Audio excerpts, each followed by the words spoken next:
Okay, so we're diving into something really interesting today. A deep dive into Liam Payne's life and career. You guys synced in some really interesting stuff, mostly from like his Wikipedia page, which is kind of cool. Yeah, the Wikipedia angle is interesting. It gives us, the whole span of his life from the beginning to One Direction, his solo career, and then, well, his death. It's kind of crazy to think like it's already been a few weeks since he passed. Feels Yeah. so recent. It's like Yeah. just yesterday I was listening to him on the radio. But before we get into all that, let's go back to the start. Yeah.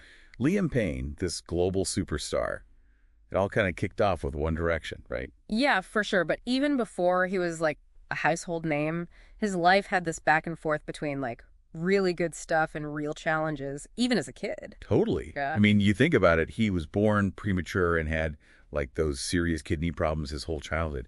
Can you imagine having to go through 32 injections every single day as a little kid? That's going to shape you. For sure. And I think like that resilience he learned so young kind of pops up throughout his life, like the article talks about him dealing with alcoholism later on and even having suicidal thoughts. It's almost like because of those early health things, he kind of had to learn to be tough, to be resilient really young, and that just became a part of who he was. It makes you wonder, right? Like maybe those early experiences dealing with pain and hospitals and stuff, maybe that's part of what led him to music as an outlet. It's definitely possible. You see that a lot with artists, people who face tough times often find a way to like process those experiences and find some peace through their art. And he wasn't just looking for an outlet. Like, the guy was a seriously good athlete, too. He was, get this, a nationally ranked runner.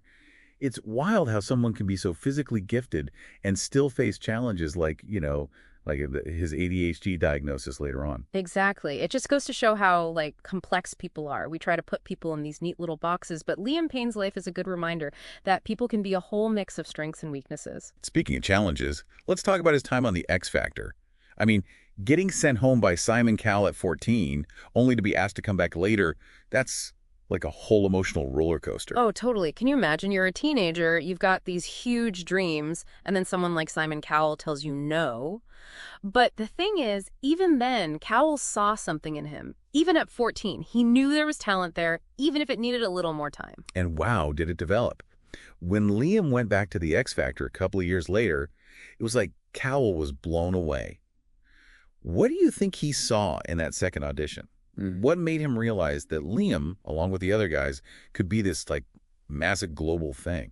I think it says a lot about Cowell's ability to spot star power, even when it's like not totally formed yet. He must have seen, I don't know, a spark, a presence, something that went beyond just being able to sing. And of course, Liam getting that second chance really shows how important it is to never give up.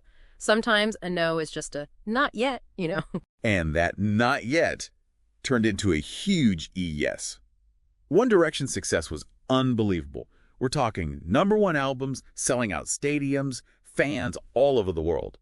But in the middle of all that craziness, Liam was busy behind the scenes too, right? I mean, he co-wrote a ton of their hits. Yeah, he really did. And it's super interesting to think about his partnership with Louis Tomlinson.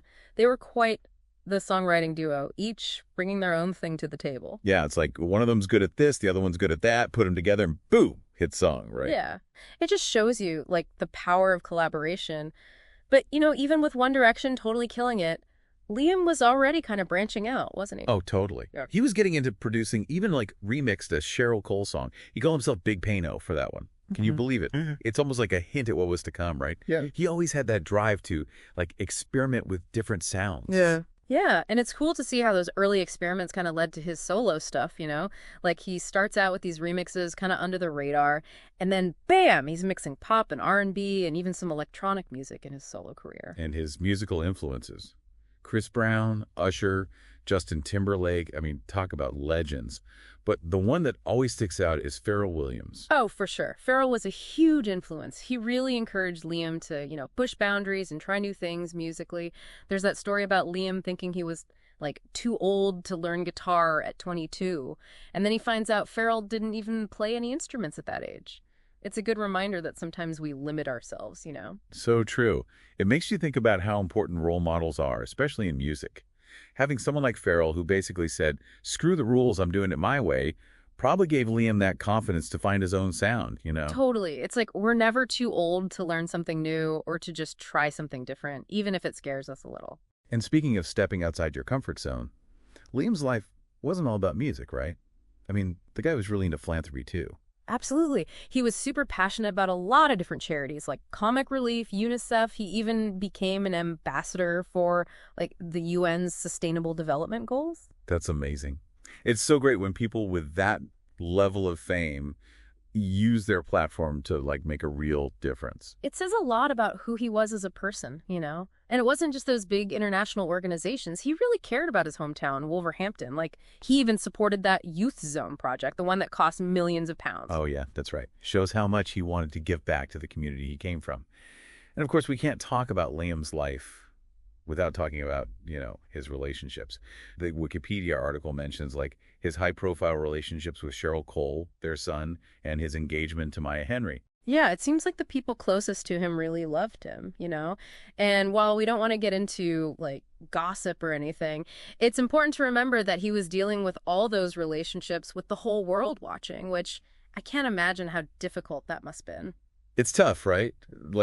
Everyone thinks fame makes your life easier, but it's it just adds a whole other layer of complication on top of everything else. For sure. And it's not like he shied away from complicated stuff either. The guy was pretty outspoken about his beliefs, wasn't he? Oh, yeah. Politically, he wasn't afraid to speak his mind. Right. The article mentions him being a big supporter of, abortion rights. It seems like he really wanted to use his platform to stand up for what he believed in, even if it meant, maybe alienating some people. That takes guts, especially when you've got millions of fans from all different backgrounds. Yeah.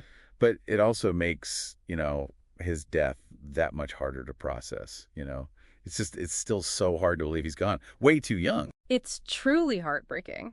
And the fact that we still don't know exactly what happened, it's just awful. The article mentions those conflicting reports, the investigation's still going on. It's hard to square that with the Liam we thought we knew. The talented musician, the loving dad, the guy who stood up for what he believed in. And the way people all over the world are grieving him, it really shows you the impact he had. I mean, his music clearly touched so many lives. Absolutely. The Wikipedia page talks about memorials, candlelight vigils, even people trying to get him, the Freedom of the City Award in his hometown. It shows how much his music, both with One Direction and on his own, connected with people on a really deep level. It reminds you that even though it seems like everything's about fame for 5 minutes these days, real talent, true artistry, it leaves a mark, at last. Totally. Liam Payne's story, it's messy, it's complicated, it's full of incredible highs and some really dark times. It makes you think about what it means to be famous, about never giving up, and about using your voice to try to make the world a little bit better. It really does. Yeah. So, as we're trying to understand his legacy, what do you think will stick with you? What will you remember most about Liam Payne? For me, it's that he never gave up. From those health problems as a kid to dealing with the craziness of fame, he always kept going. That and his pure talent, those are the things I'll remember. That's a pretty amazing legacy. It's been, wow, a really emotional journey, this deep dive into Liam Payne's life. Thanks for going there with us. And to everyone listening, we hope you'll join us again as we keep exploring these fascinating lives and legacies of people who made a difference in whatever way they did it.